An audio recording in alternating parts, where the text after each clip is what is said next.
Cycle की कीमत car से बहुत ज़्यादा हो गई है, तो ऐसा क्या है कि इतनी महंगी हो गई है साइकिल, और इनकी क्या उपयोगिता है और है भी या नहीं? आदमी का जो पर्पस है, पहले वो जाए अपना पर्पस बताए कि भाई कि हमारा पर्पस क्या है साइकिल चलाने का, हम साइकिल चलाना क्यों चाहते हैं। हेल्थ के लिए साइकिल चलाना अलग है, फिटनेस के लिए, हेल्थ के लिए आपने साइकिल चलाया वो अच्छी बात है। कोई लोग कंपटीशन में जाने के लिए साइकिल चलाते हैं, और इसी तरीके से साइकिल की अलग अलग वैरायटियां हैं।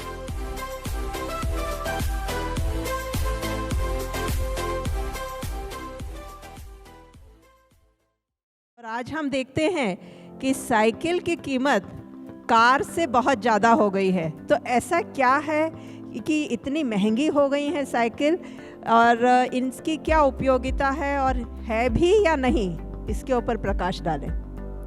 देखिए, साइकिल का जो पर्पस है चलाने का, हर इंडिविजुअल का अलग अलग है।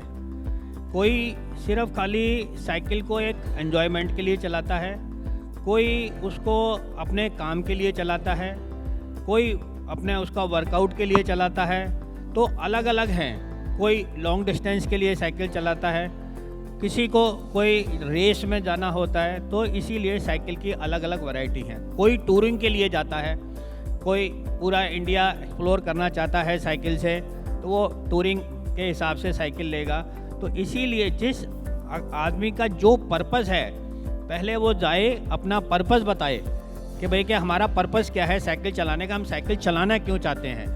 हेल्थ के लिए साइकिल चलाना अलग है, फिटनेस के लिए, हेल्थ के लिए आपने साइकिल चलाया वो अच्छी बात है।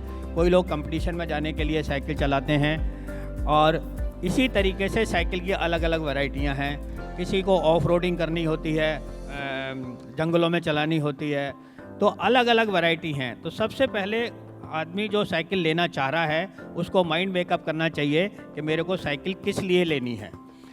उसी तरीके से उसको साइकिल का चयन करना चाहिए, और वो किसी एक्सपर्ट से पूछ के अपनी बताए कि मेरे को इस काम के लिए साइकिल लेना है, तो उस एक्सपर्ट से पूछे कि भाई मुझे किस तरीके की साइकिल लेनी चाहिए। तो साइकिल के बहुत सारे वो हैं, कोई इंस्टेंट के लिए साइकिल लेता है, कोई टूरिंग के लिए लेता है, कोई वैसे तो मोटा मोटी 3-4 वैरायटियाँ इसके अंदर वो होती हैं। एमटीबी होती है, हाइब्रिड होती है, रोड बाइक होती है, और ग्रेवल बाइक होती है, स्टंट बाइक होती हैं, बहुत सारी होती हैं, टूरिंग बाइक होती है।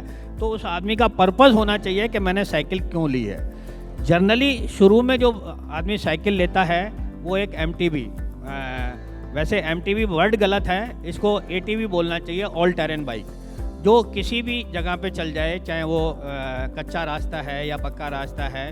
वो जो लोग डेली रूटीन में साइकिल चलाते हैं 30, 40, 50 किलोमीटर, जिनको साइकिल चलानी है वो एमटीबी लेते हैं, जिससे उसका बैलेंस भी ठीक रहता है। इस तरीके की अलग अलग, अगर आप मेरे को पूछेंगे कि भाई कि कितनी तरीके की साइकिलें होती हैं, तो मैं नाम गिनाऊंगा, शायद लोगों ने नाम भी नहीं सुने होंगे। लेकिन हमारा मकसद जिस चीज़ से है कि हमको किस काम के लिए वो साइकिल चाहिए, वो हमको बताना उसको ज़रूरी है, और उसको समझना भी ज़रूरी है कि मैं इस काम के लिए साइकिल ले रहा हूँ, ये मेरे लिए ठीक है या नहीं है। और दूसरी चीज़, बहुत सारे लोग सोचते हैं साइकिल से लेने से पहले कि हम चला पाएंगे कि नहीं चला पाएंगे। वो आधा टाइम तो इसी में गुजार देते हैं कि हम चला पाएंगे या नहीं चला पाएंगे।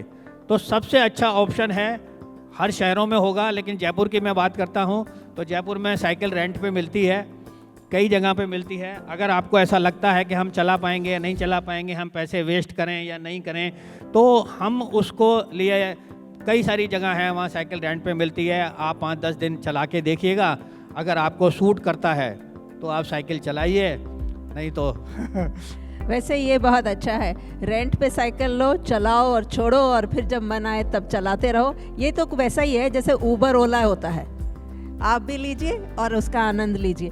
तो खर्चा करने की इतनी आवश्यकता नहीं है, पूरी सी साइकिल लेना और उसको मेंटेन करना और बाद में सोचना कि क्या है। पर सिर्फ एक जानकारी के लिए कि 25 लाख भी कीमत कम है एक साइकिल की, तो सोचिए अगर आप किसी को साइकिल पे सवार देखते हैं तो उसके स्टेटस का अंदाज़ा ये सोच के मत लगाइएगा कि ये साइकिल सवार है, इसके पास क्या है, वो बड़ा आसामी भी हो सकता है। बहुत बहुत आभार आपका शर्मा साहब, आपने बहुत अच्छा बताया।